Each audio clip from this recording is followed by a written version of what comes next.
We then move on to the discussion of energy balance for a flowing system. Before we do that, let's recall the first law of thermodynamics for a closed system. It is stated as Q minus W equals delta E, or the net heat transfer minus the net work transfer equals to the net energy transfer out of the system. Here the net heat transfer there may be multiple sources of heat, which may be, some of it may be heating it, some of it may be cooling it, that is transferring heat into the system and out of the system. And likewise, there could be multiple parts of the system where work is transferred or work is done by the system minus work is done to the system. And the energy or the total energy of the system is composed of the internal energy, which is the sum of all the molecular motion, and the change in the kinetic energy, which is due to bulk motion or the movement of the entire fluid system as a collective, and then the change in potential energy, which rises due to change in altitude or height. Now, when we think of this, we are imagining a picture in which you have a closed system wherein there is heat transfer, there is work transfer, and then there is the energy change within the system. Q minus W equals delta E. If we think of an open system, one into which there is inflow and outflow of mass, okay, there could be inflows and outflows of mass. So we already saw the mass balance for a steady flow system, which is sigma mi minus sigma mo equals dmcv dt, that is 0 for a steady flow system. We saw this already. Now, when a flow comes in, a flow in or out carries not only mass but also energy content. It also brings with it or takes with it certain amount of energy. How much amount of energy? If you think of the energy per unit mass, let's give it the symbol lowercase e. If the energy content of the fluid per unit mass, that is the intensive version, is E, then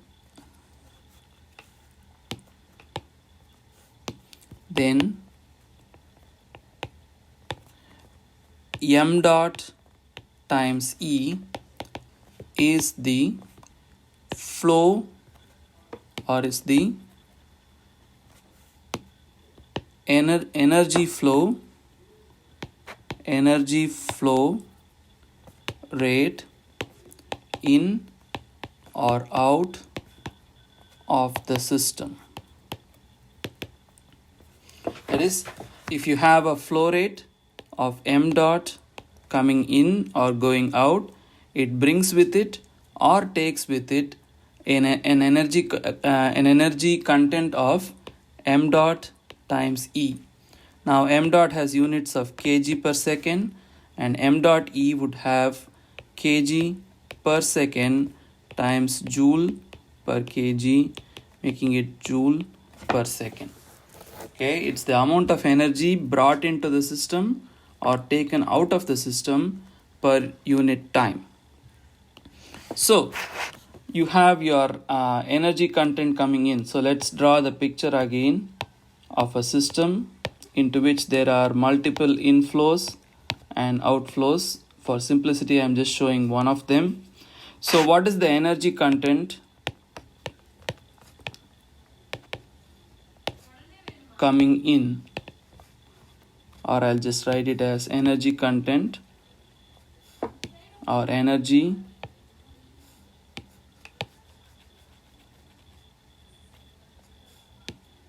inflow. That would be mi dot times the energy content of the incoming fluid. That is, if you have a section here, this is the inlet section, this EI is evaluated at the inlet section. So obviously EI would depend on the temperature, pressure, and the specific volume at the inlet. Let me make a small adjustment here at the inlet. And if we want to calculate the total energy inflow, that would be summed over all the inlets. This is the total energy content that is coming into the system.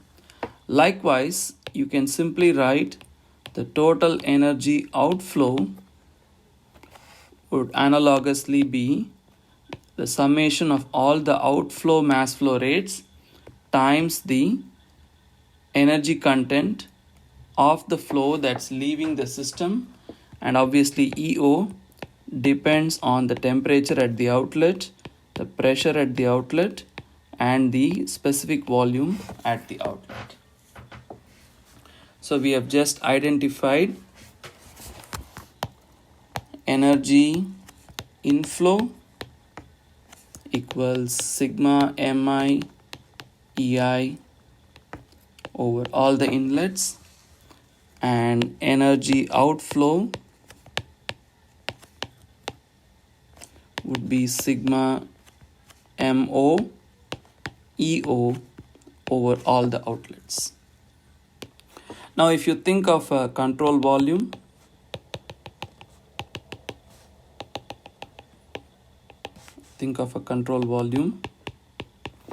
we want to apply energy balance to this control volume, which would be energy in, the rate at which, energy in minus energy out must be equal to the rate of energy change with, I take it back. Energy in minus energy out is the change in energy within the control volume. This is energy in joules, energy out in joules, and this is the energy change again in joules. Okay, so I'm going to write E in minus E out equals delta E CV. Now I can simply turn this into a rate by differentiating with respect to time.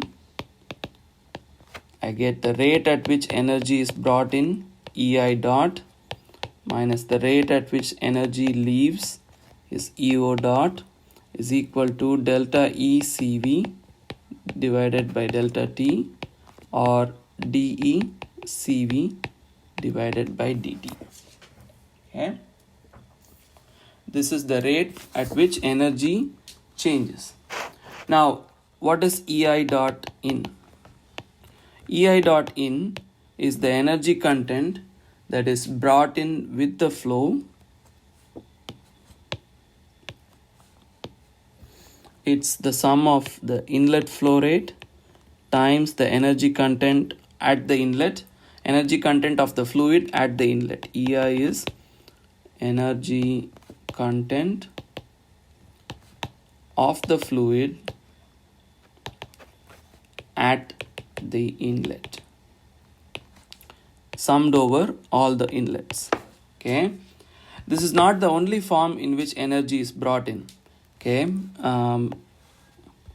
energy is brought in by the flow, and also energy could be transferred. It could also be due to sum of all the heat transfer processes into the system, and it could also be due to sum of all the work transfer processes. I'm going to write this in the next page. I'm going to write this in the next page and just erase this and write continued So the energy inflow into the system is due to sum of all the flow energy MEI dot over all the inlets, plus it is due to sum of all the energy flows, all the heat transfer into the system minus energy or work transfer into the system.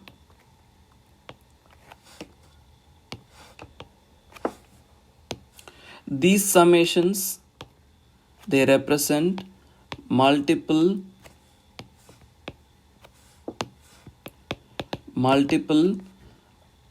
ways or in which heat and work may be transferred into the system. Okay, so we have this to be Q in and W in. Likewise, we can write that the energy that leaves the system E out dot is sum of all the mass flow rates leaving the system times the energy content of the fluid that is leaving the system minus summation of all the heat transfer out of the system plus summation of all the work transfer out of the system. Summation of all the heat work transfer out of the system. Now what is our balance? Energy balance is E dot in is minus E dot out equals dE CV over dt.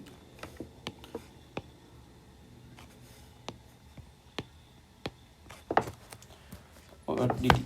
Okay, and we have now written this as MI EI over the inlets plus sigma Q in minus sigma W in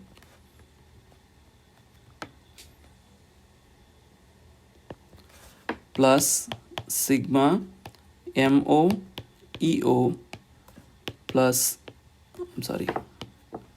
minus Q out plus W out. This is equal to the right side, which is dECV over dt. This energy balance so far is applicable for any system, and then if we make the restriction that we are considering only steady systems or steady flow systems, then we can say that the rate of change of energy within the system is 0, giving us the energy balance that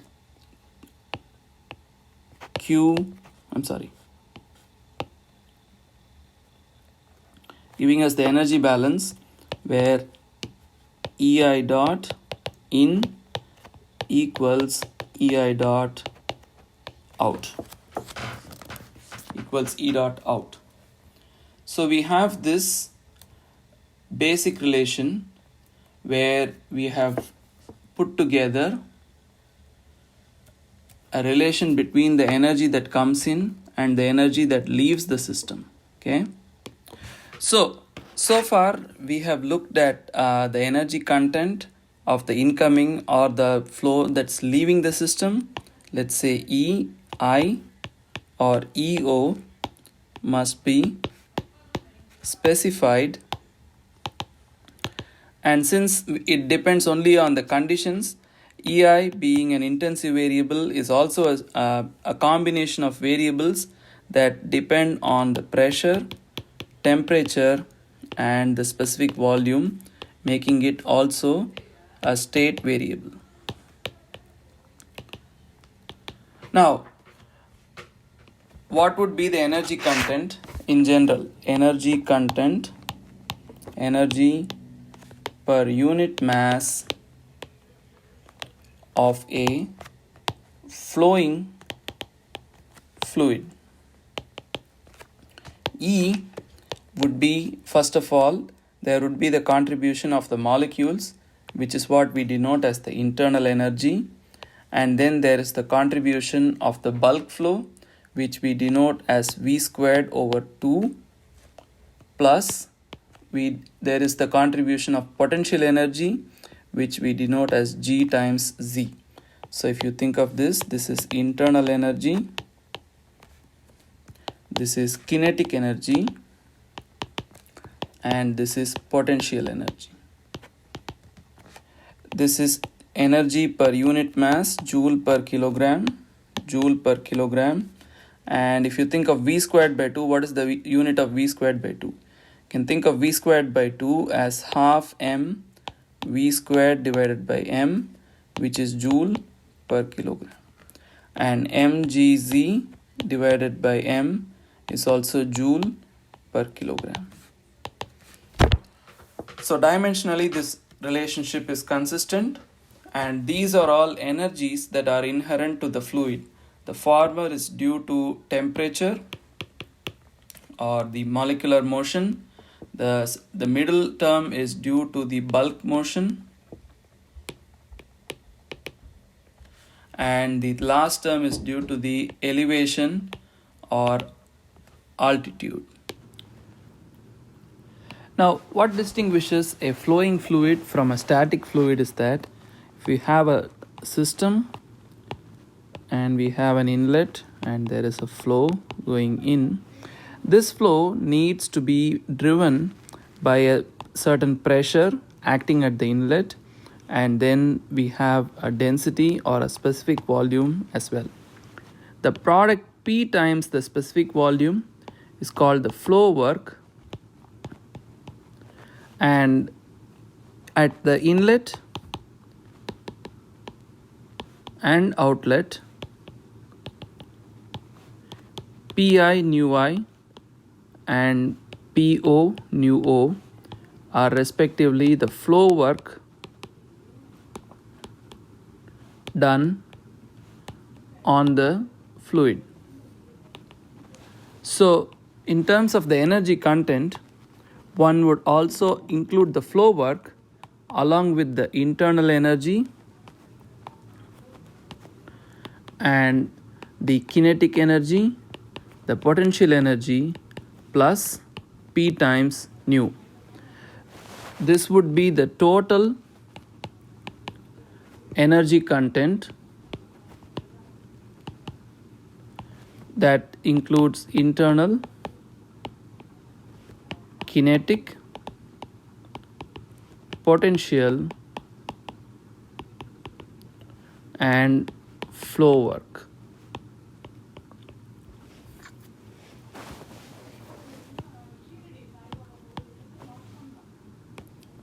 Now you may recognize that if I write E as U plus P nu plus half V squared plus GZ, this quantity is what we defined as the enthalpy. So we can write this as H plus half V squared plus GZ. We do know that the enthalpy can be read up as a function of pressure, temperature, and specific volume. Half V squared can be calculated from the flow velocity at that section, and Gz is the elevation or potential energy. All three are state variables. They don't depend on the path by which you get there, which makes E, a combination of all three, also a state variable.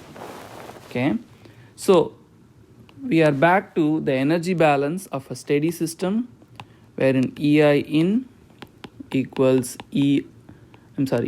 in equals E dot out, and this would be summation of all the inflow rates times the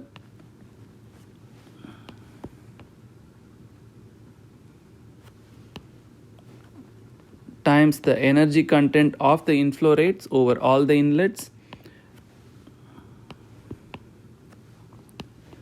plus the summation of all the energy, the heat added to the system minus summation of all the work added to the system, and this should be equal to the summation of all the energy outflow rates minus the heat that is removed from the system plus the work that is done by the system or transferred out of the system. We can clean this up and write, if we think of sigma q in minus sigma q out,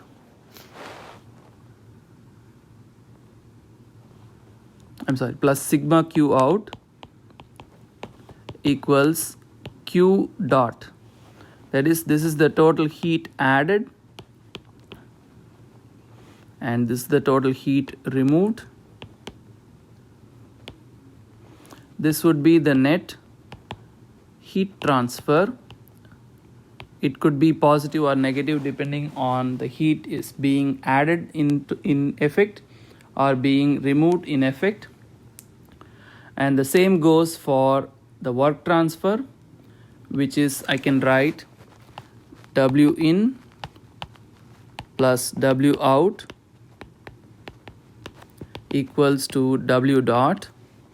This is work done by the system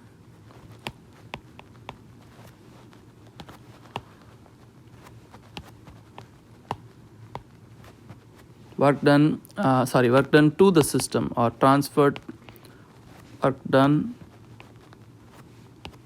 on the system, and this is work done by the system. This is the net work transferred.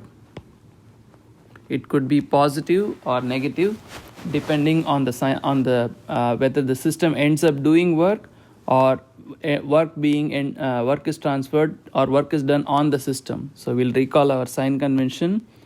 W dot is positive if work is done by the system. Remember, turbines are positive work devices. Turbines are positive work devices and pumps have work transfer less than 0. And also heat transfer, just to make it complete, heat transfer is positive if heat is added to the system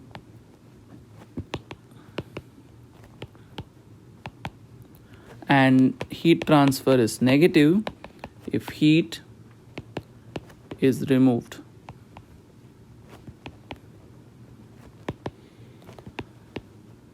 From the system.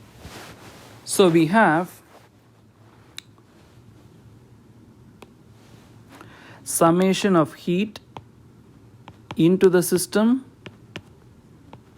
over all the inlets minus summation of heat removed from the system or heat that flows out of this, or summation of energy that flows out of the system, plus the net heat transfer minus the net work transfer being equal to 0. This is the energy balance for a steady flow system.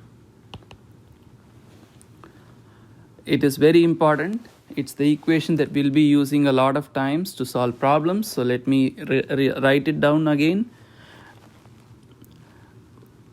For steady flows,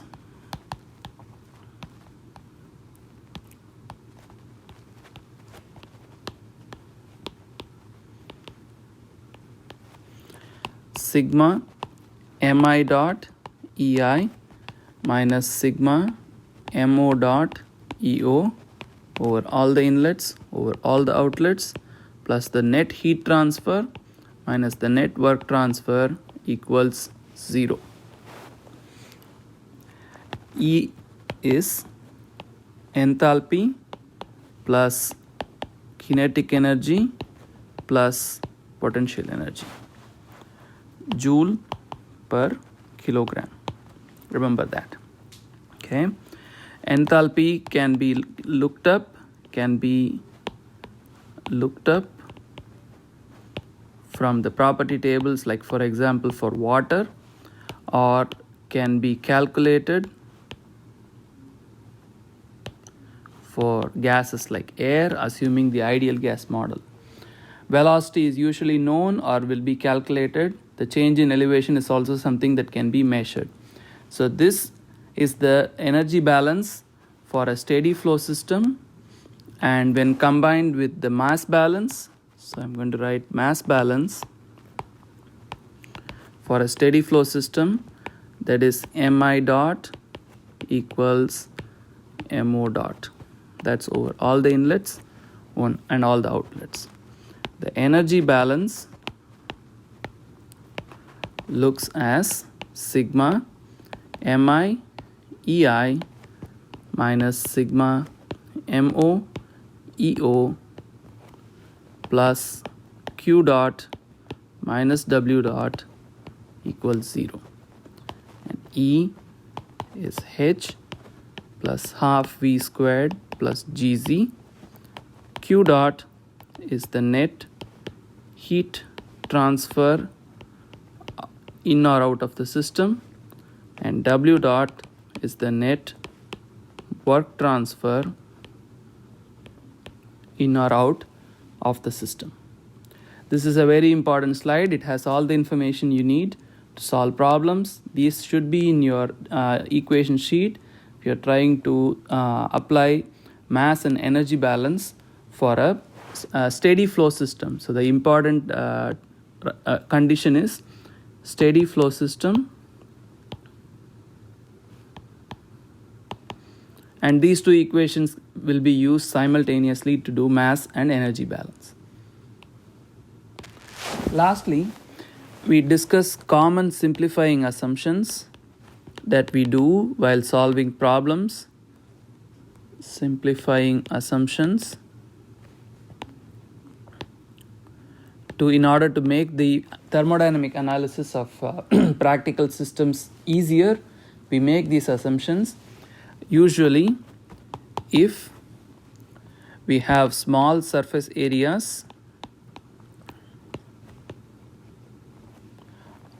or if the system is well insulated or there is a very small temperature difference between the system and the surrounding, we usually assume that the heat transfer is 0, or we assume that the process is more or less adiabatic.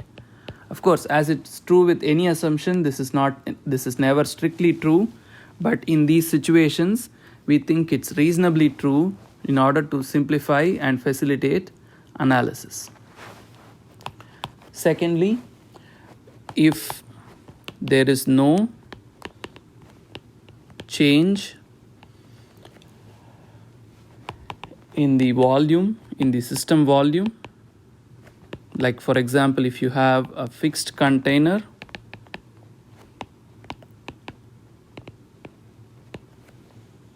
there are no moving parts to displace the fluid or to compress it or expand it, like for example, there are no turbines, pumps, or electrical devices, which is another way to do work,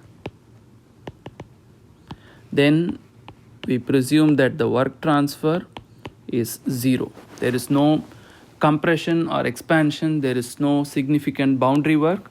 We assume that the work transfer is 0.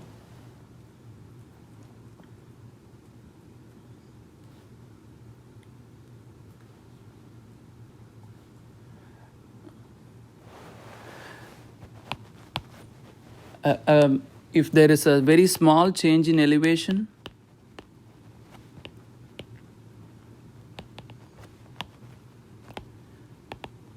we presume that the change in elevation is 0 or Z2 equals Z1 or Z inlet equals Z outlet, whatever notation you use in your particular system.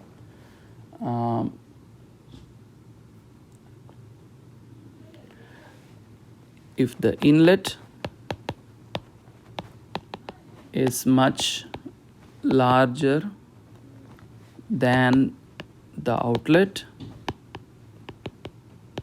usually we assume that the inlet velocity is much smaller than the outlet velocity, so that we just assume V is approximately 0, essentially throwing away the term half Vi squared.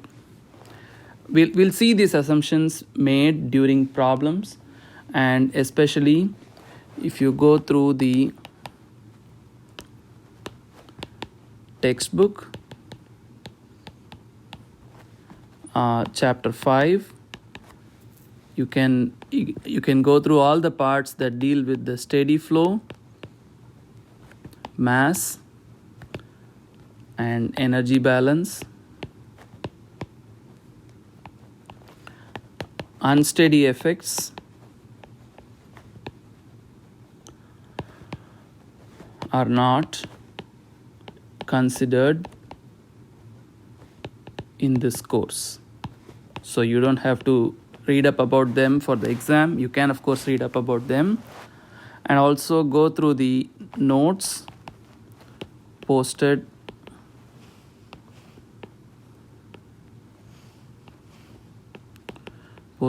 on eCourseware. There are plenty of explanations that expand on what I have discussed here, as well as a list of modeling assumptions,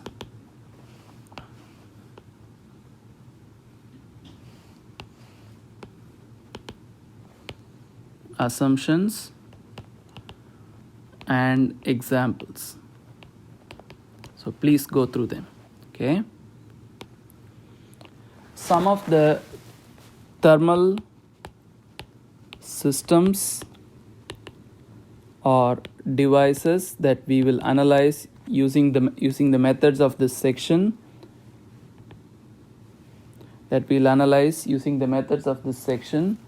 are nozzles, diffusers, turbines, pumps, compressors, valves, heat exchangers, and boilers. We'll analyze all these devices through examples in the coming weeks. So again, the key equation that you will use to analyze these devices are the mass balance,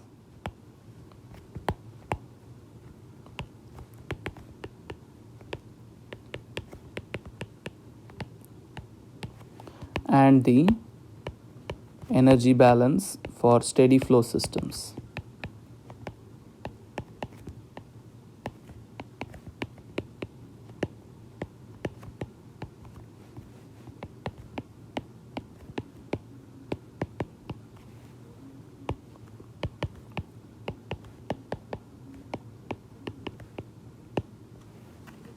Okay, this is succinctly all the information you need to solve problems. Lastly, I'll just mention what we call as thermal systems integration. Like, for example, we have a system like a power cycle or a gas turbine system that has multiple components that all function in tandem to form a thermal system. Like for example, if you have a power cycle, you have at least 4 devices, a minimum. You have a compressor, and then you have a heat exchanger, and then you have a turbine, and then you have another heat exchanger to eject the heat. This is just a very simple example. The direction of the arrow denotes the direction of the flow. The flow goes from one device to another, where it's either heated, cooled, expanded, or compressed, and that leads to some outcome. In this case, it would be power that is extracted, or work that is extracted to drive other mechanical devices. Another common example of a thermal system is that of a refrigerator, where we think of a refrigeration cycle, wherein you have a similar system, except we'll see about this in detail, but the short version is you're going to extract heat, thereby end up cooling the room, that you want to air condition, or it could be your fridge where you want to keep your food cold. And this system is also made up of several subcomponents that we'll see in detail. So these will be discussed through examples. So with that, I'll wrap up this module. To summarize, I'll just bring up this slide. This is the information you need to solve problems. It represents the mass balance and energy balance, and we'll discuss more examples during regular lecture. Thank you.